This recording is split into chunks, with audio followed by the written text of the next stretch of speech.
Salut à vous, c'est Dada Crypteur. Aujourd'hui, on va parler investissement comme d'habitude. Mais tout d'abord, je voulais vous remercier pour les 2 premières vidéos, pour les commentaires et surtout toutes les personnes qui ont partagé la vidéo. Ça fait super plaisir. Donc aujourd'hui, on se retrouve pour une nouvelle vidéo sur justement l'investissement en bourse. Mais pas seulement l'investissement en bourse, ça va être surtout comprendre et savoir où investir et quand investir en fonction de l'état financier actuel. Il faut savoir que vendredi dernier, il y a eu une annonce de la Fed qui est la grande organisation qui s'occupe de comprendre les différentes interrogations qu'on peut se poser sur le marché actuel et sur l'économie actuelle américaine, comme le taux de chômage, l'inflation. Et donc c'est l'inflation qui est ressortie, une inflation à 6,8%. Alors tout d'abord, avant de comprendre quel secteur, pourquoi, où investir en bourse, quelles actions acheter, tout d'abord, on va comprendre ce que c'est que l'inflation. Donc, très simplement, je ferai une vidéo bien plus explicative, mais déjà comprendre vraiment les fondements de l'inflation. Il faut savoir qu'il y a 2 façons d'avoir une inflation. Donc, la première, c'est simple, c'est-à-dire une hausse des prix des matières premières. Il faut savoir que l'inflation, c'est... Tu prends un petit caddie, donc tu achètes tes produits, carottes, patates, peut-être brosse à dents, tout ça. Et il faut savoir qu'en 2018, tu as acheté ça à 30 €, donc le même caddie, et en 2021, tu achètes ça à 35 €. Tu as donc pris une inflation, 5 € de plus sur exactement les mêmes produits. C'est ce qu'est l'inflation, c'est-à-dire une hausse des prix pour exactement la même quantité et les mêmes produits, et la même qualité de produit. Voilà ce que c'est que l'inflation. Ce qu'il faut comprendre, c'est que l'inflation va d'abord toucher les matières premières, c'est-à-dire qu'une inflation, en général, va être causée par une hausse du prix des matières premières. Et pourquoi? C'est-à-dire que soit la production va être plus compliquée, soit l'extraction, soit tout simplement, il va y avoir d'autres facteurs qui vont être mis en compte, et donc peut-être une perte de la valeur de la monnaie du pays ou d'autres choses comme cela. Mais en général, on reste quand même sur les matières premières, donc une hausse des matières premières qui est quand même tout d'abord, quelle que soit l'explication et la cause, les conséquences en seront une hausse des matières premières et donc une hausse pour énormément de business. Ce qu'il faut comprendre, c'est qu'il y a une deuxième façon de causer l'inflation qui est autre que la hausse des matières premières.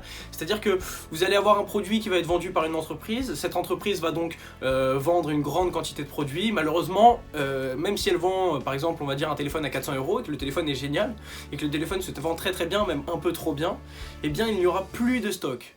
Ce qui va causer donc une inflation, mais une bonne inflation, c'est-à-dire que l'entreprise va pouvoir vendre son téléphone plus cher pour pouvoir justement répondre à la demande, parce qu'elle n'arrive pas à répondre à la demande et que l'offre n'est pas assez grande.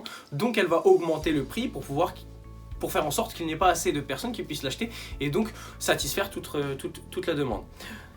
C'est ce qui s'est passé avec pas mal de téléphones. On peut prendre par exemple Apple ou d'autres choses comme ça qui ont réussi justement à se placer dans certains secteurs et justement augmenter les prix de plus en plus car la demande était toujours aussi grosse, et ils sont arrivés à un moment où l'équilibre entre l'offre et la demande leur permettait de pouvoir subvenir aux demandes de tous les clients qui voulaient justement avoir des iPhones, des Apple, tout ce qui va avec. On connaît très bien.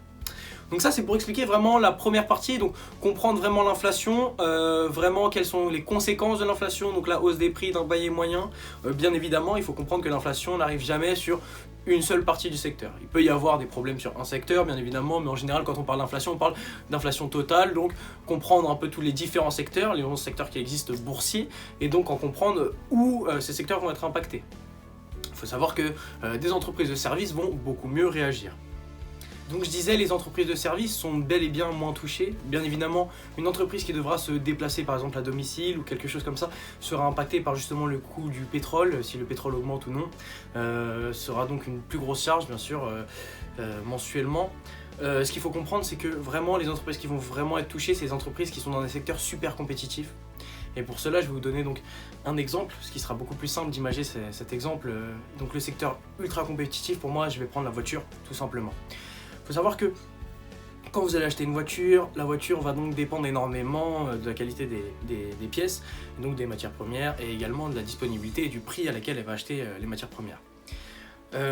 Cette entreprise, donc on va prendre, je vais dire juste des chiffres, ces chiffres ne sont que pour imager, ce ne sont pas des vrais chiffres, ce sont juste pour imager. On va prendre une 3008 qui est vendue à 36 000 €, on va prendre 36 000 €. Ce qu'il faut comprendre, c'est que l'entreprise va vouloir vendre donc, ses 3008, elle a donc un ratio à vendre, elle est dans un secteur ultra compétitif, donc chaque vente compte, et donc il y a également une marge très petite. Et le problème c'est que dès que la hausse des prix des matières premières va directement être répercutée sur le prix de vente. C'est-à-dire que tu achètes par exemple, je dis encore une fois, ce sont que des prix pour imager. Vous prenez par exemple 15 000 €, voilà, vous avez 15 000 € de matières premières, 10 000 € de construction, donc pour faire toute la voiture et tout qui passe en usine, et ensuite 5 000 € pour l'habilité, tout ce qui va avec, faire les derniers paramétrages, donc vous êtes à 30 000, vous voulez vendre 6 000 €, vous avez également les 20% de TVA.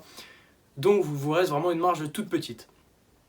Ce n'est que pour imager, vraiment imager. Ce qu'il faut comprendre, c'est que dès que, du coup, s'il y a une hausse des matières premières, donc on pas plus de 15 000, mais 15 000 à, je sais pas, 18 000, il n'est impossible pour le vendeur de voitures de revendre à 36 000, parce qu'il va perdre toute la marge dont il a, il ne peut vendre au prix coûtant, il faut bien qu'il gagne sa vie.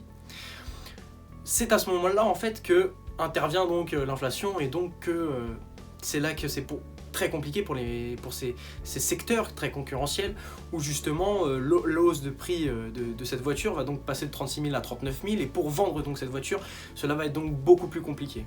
Ce qu'il faut comprendre, c'est que peut-être que l'inflation va avoir un impact sur directement donc, les entreprises et donc sur le coût des matières premières. Donc, dans tous les cas, elles devront faire refléter ce taux d'inflation sur leurs produits pour pouvoir toujours avoir la même marge. Donc quel que soit le prix de la matière première, ils décalent leur prix de vente. Tac, tac. Tout simplement.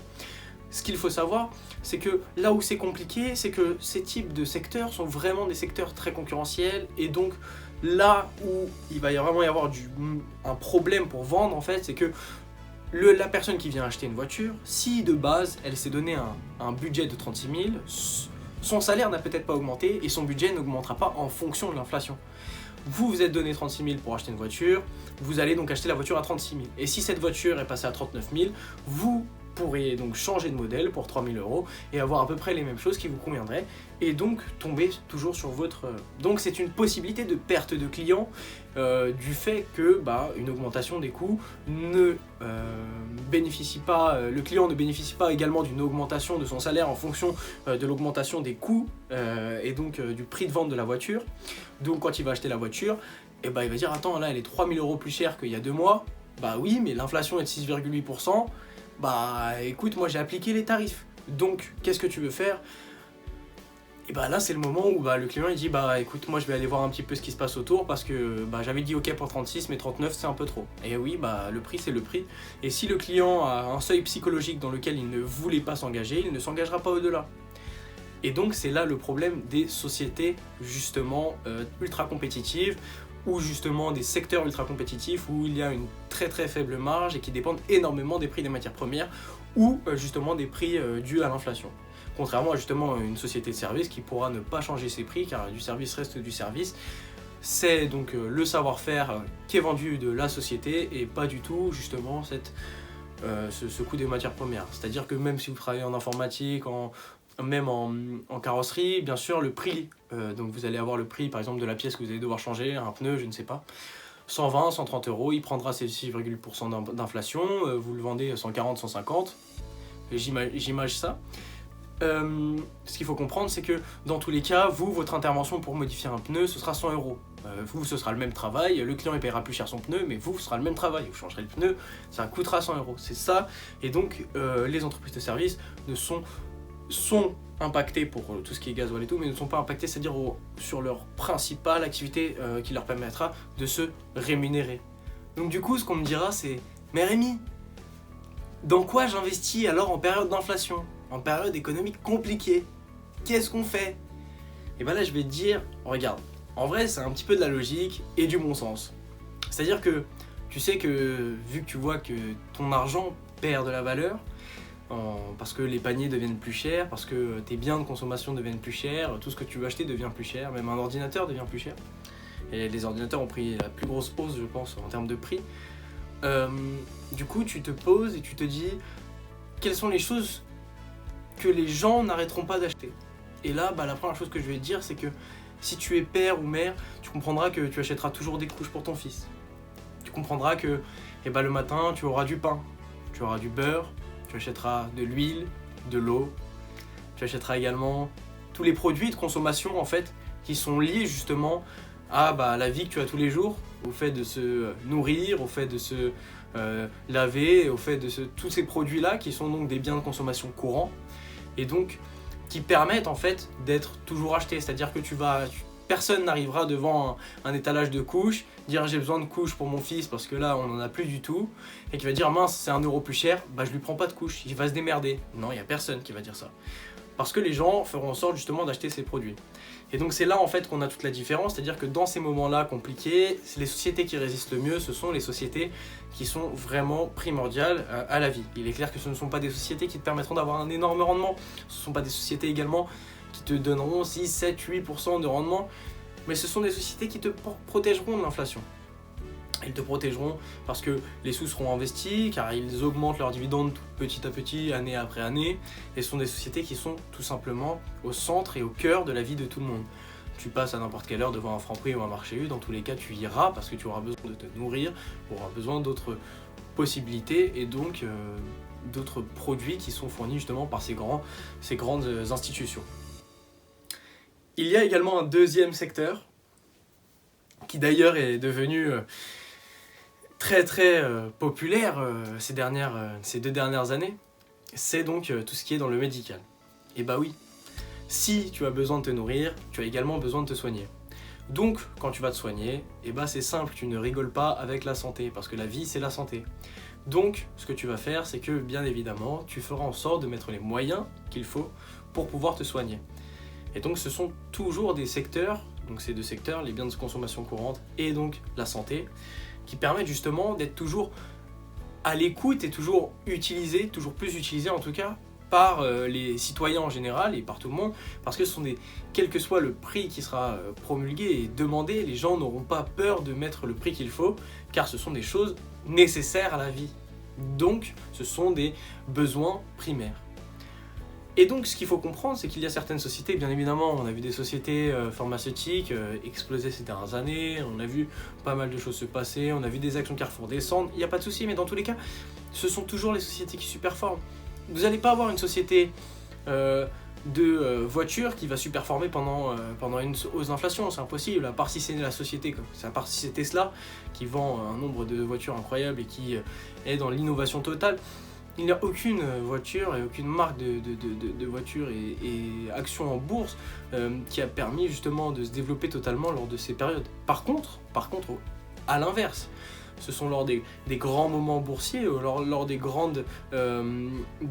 développements économiques que justement certaines actions prennent énormément de valeur, car ce sont justement à ces moments-là que les citoyens ne sont pas dépendants de l'inflation et de la hausse des prix et donc ont donc de l'épargne à pouvoir investir.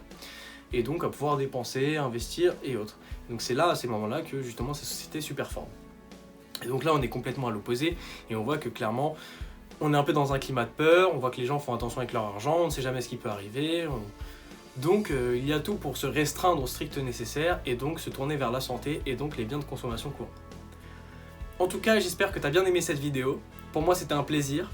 J'espère que tu as un peu compris justement les petites ficelles de la bourse, comment est-ce que tu peux aborder ce marché actuellement, comment développer. Et puis si tu as des questions ou autres, ou des explications que je n'ai peut-être pas bien faites, n'hésite pas à poser des questions en commentaire. Lâche un petit like, abonne-toi, ça fait toujours plaisir. Et puis salut, c'était Don Crypter.